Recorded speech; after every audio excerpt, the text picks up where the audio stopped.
Hey, Yes, this is Coach the K voice coming to you of live healing, on Facebook, chapter Twitter, 1. LinkedIn, YouTube, and Easy music. Instagram. I am going to do this and try to see how it works. It's really crazy how I'm trying to figure out what we're going to do with video, but I'm going to do what I can. All right. So for those that don't know me, I'm Coach K, and I'm here to start our mini series with the Martin Luther King Jr. Strength to Love. We're going to do it video now. I've been doing it audio, and we're going to talk about the issues Martin Luther King Jr., Dr. Martin Luther King Jr. talked about. And we're going to take one step at a time. We're going to craft this out. I'm going to also do an inspirational message reading with my Holy Spirit card. And we're going to move through the class. Welcome to my classroom. Welcome to my coaching session. You are now going to be coached by Coach K. So let's begin. So we are almost done with this series. Took us a year to go through the series. We will do this series again. It will. I would charge about $150 per credit. So it's a 5 credit course. So $150. About I would say $150 would be for your guys' uh, assignments and it's the lab fees, but it's $100 for the actual coaching session. So 100 times 5 credits is $500. We will meet once a week, but you'll have everyday homework and we'll interact every day. And so, and then the $50 will be used per credit. So 50 times 5, 250. So that will be used for the lab fees. So that's the field work we will be doing. And I will tell you what that will be when the time comes. So this here is just for free. So you can have idea how I coach and what we do in the class, the academy, training people to be game changers for their championship. Okay, so let's begin. Still others hope to drown their fear by engaging in acts of violence and meanness toward their Negro brethren. But how futile are all these remedies? Instead of eliminating fear, they instill deeper and more pathological fear that leaves the victims inflicted with strange psychosis and peculiar cases of paranoia. Neither repression, massive resistance, nor aggressive violence will cast out the fear of integration. Only love and goodwill can do that. If our white brothers are to master fear, they must depend not only on their commitment to Christian love, but also on the Christ-like love which the Negro generates towards them. Only through our adherence to love and nonviolence will the fear in the white community be mitigated. A guilt ridden white minority fears that if the Negro attains power, he will, without restraint or pity, act to revenge the accumulated injustices and brutality of the years. Um, a parent who has continually mistreated his son suddenly realizes that he is now taller than the parent. Will the son use his new physical power to repay for all of the blows of the past? Once a helpless child, the Negro has now grown politically, culturally, and economically. Many white men fear retaliation.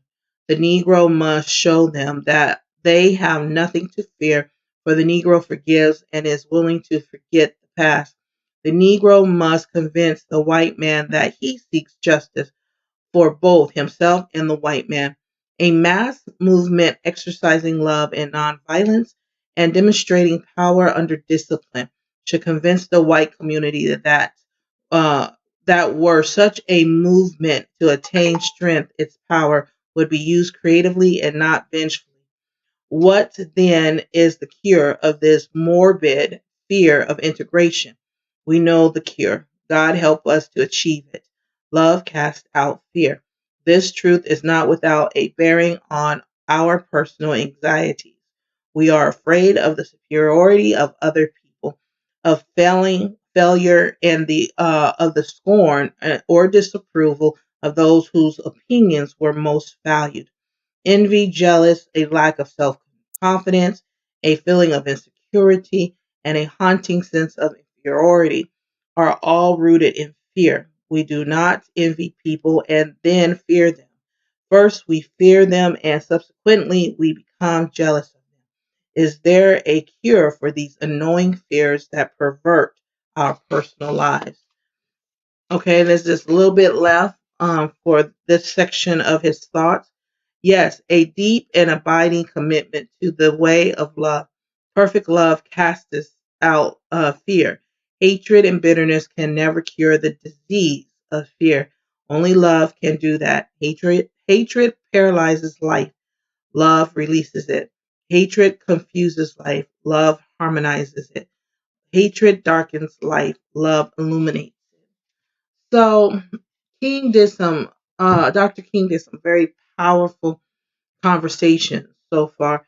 And what we notice is the biggest conversation he's having is the response to the fear, the manic fear and the depression fear, the phobic fears, and all the mental illness that stems from fear and triggers fear. In the culture of supremacy, what we wanted to do the coaching session is around is being a champion over the strategies of fear. We have communities that we are leaders in. We are the champions in many environments. So we need to be able to be equipped and be prepared, preparedness for the emergencies, for the things that happens in our communities, in our neighborhoods, in the streets. So as leaders, professionals, we need to be ready for these strategies of fear. People that have the illnesses of fear. We can remember this as an example when we see it in the news and we have all of these criminalities that's done of hate crimes against a vulnerable population. This comes from a fear of not surviving, of failing in the goals of persevering or preservation. So let's dig into this. So when he said love, because we have talked about it in many arenas, in many groups, I have saw this conversation about love.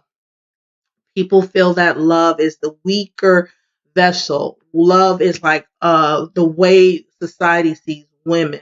The love is the femininity of the forces in the universe, cosmic atoms, right? You have the negative and the positive atom.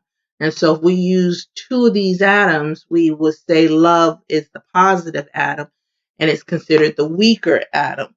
But then you have the negative atom that they have seen is used for hate, negativity, or and it's considered as the stronger force. But in reality, the love is the strongest force. It just behaves differently.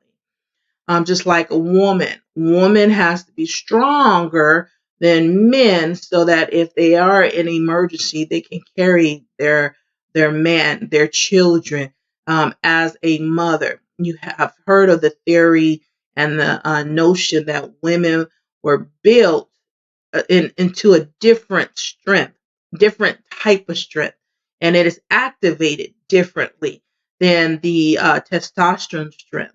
The estrogen strength is built much different. When we talked about child labor, the pain that women are enduring through that process to birth life, it has been seen as very, very intense pain that most men are not able to withstand that type of pain. They were structured. They don't have the ability to endure that type of pain because the woman has been built for that type of pain to birth life. And so, because of that, that carries over into like cross examination and cross training.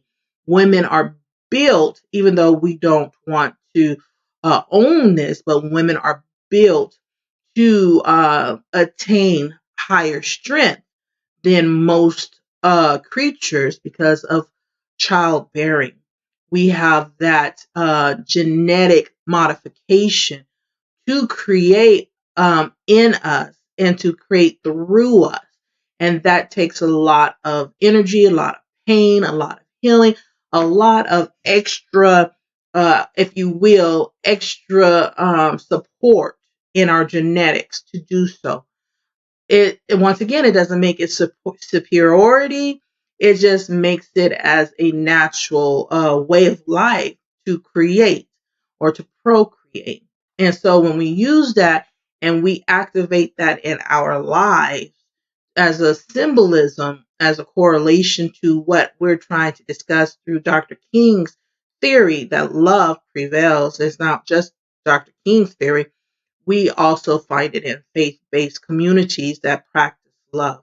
They have performed love as the strongest or the feminine force of energy. So let's see what that looks like in government. Let's see what that looks like in politics. Let's see what that looks like in science. Let's see what that looks like in civilization and civility versus criminality. What I mean by criminality, I do not mean all the time people have criminality as a natural instinct to survive. I'm saying that people have the balance scales that is instilled called aligning or centering self. Sometimes we can get imbalanced. A lot of people have justified imbalances to create a world of competition. But the reality of the truth is you cannot create competition in an unhealthy environment because then the competition becomes unhealthy. So we have to question ourselves what is healthy at all times, which is centering and balancing. When you think of mental illness, emotional illness, or physical illness, you are thinking of the concept of imbalance. The body is imbalanced. So we have to always learn how to balance it, to center it and to align it. And so that process comes through the work of love. The work of love is unconditional, but it also is aware or conscious about alignment and centering and continue to understand the role of the sway, the continuum and the spectrum of the movement of imbalance, right? The triggers, the stress management systems, the coping management systems, the trigger management systems, all of that falls in the alignment of love. And that's what we talk about with responsibility.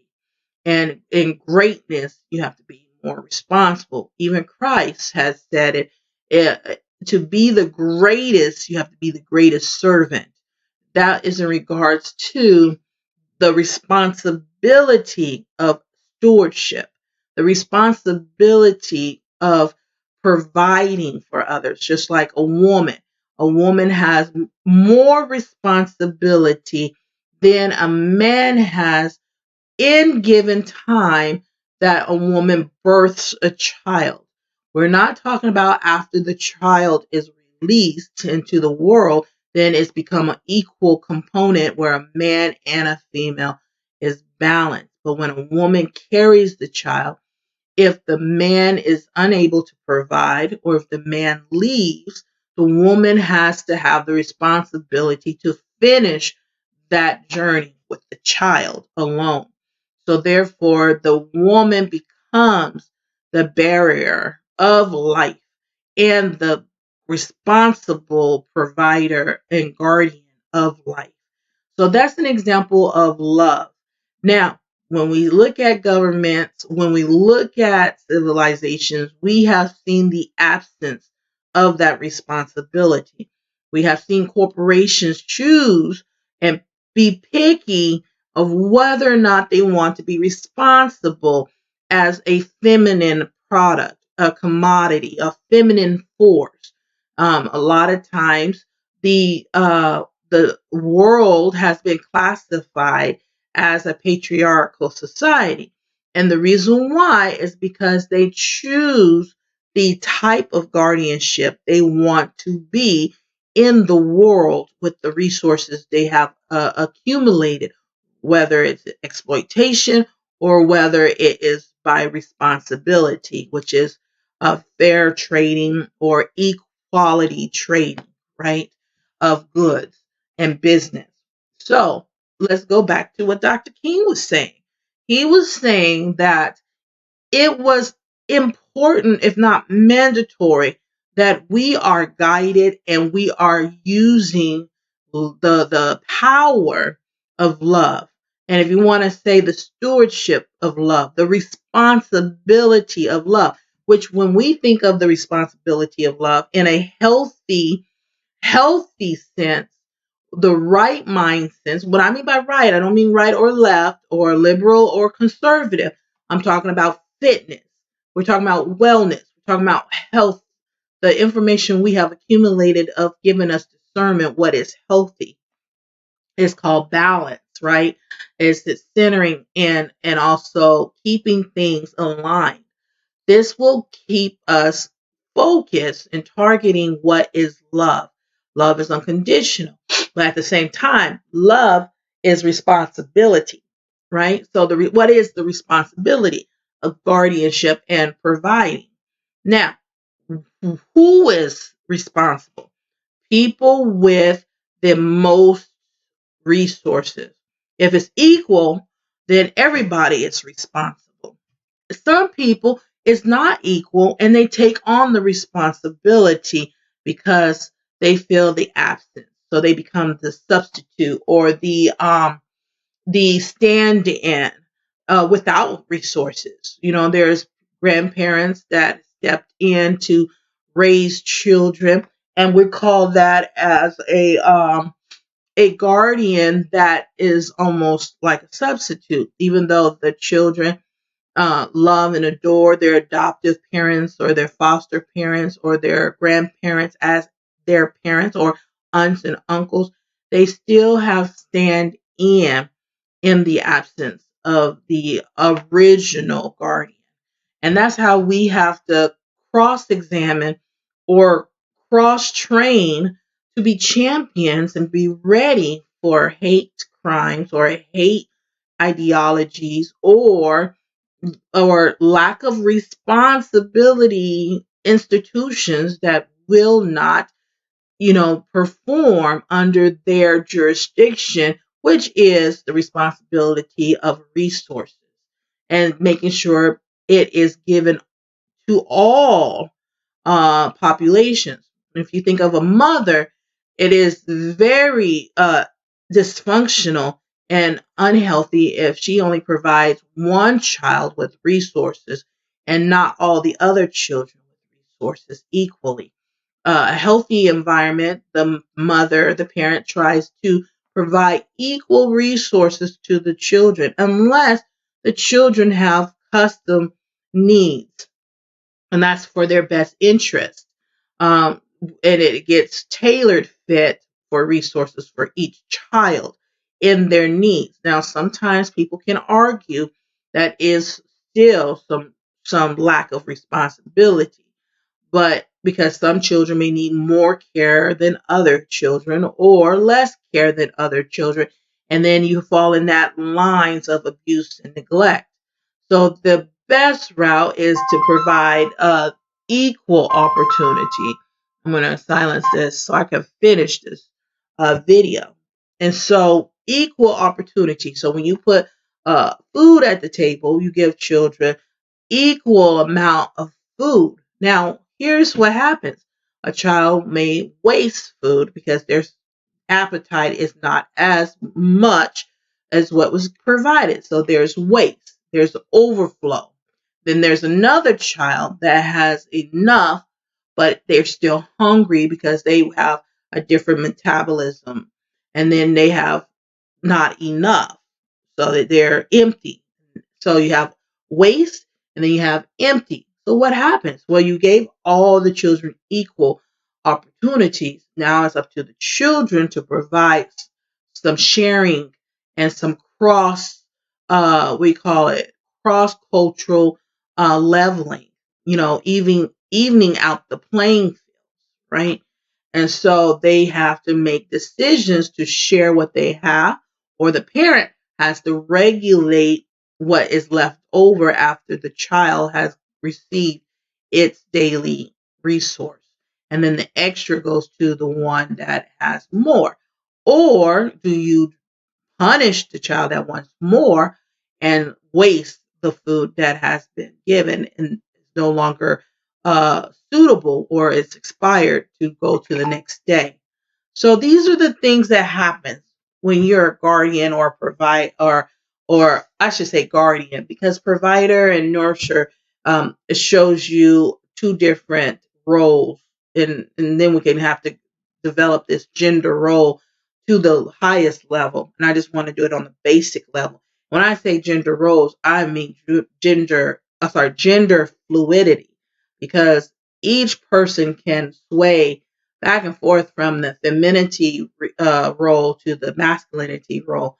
Now, childbearing is a whole different thing. So I don't even call it femininity or masculinity. I call it guardianship, stewardship, okay? The giver of life, right? But it mostly comes out of, like we have understood, from biological concepts, coming from the femininity, DNA, genetic bound to be able to carry children. Um, in regards to the conversation, staying on task, Martin Luther King Jr., Dr. King, Reverend King, did say one thing. Within his lifestyle, he was wondering whether or not his decision to be a nonviolent strategist, and focus on love, was that the perfect? Was that the best practice? Was there something better that he overlooked, missed out, because he has seen so much detrimental loss, like a fire? Like, people wonder, when there's so much loss, could there have been something done better?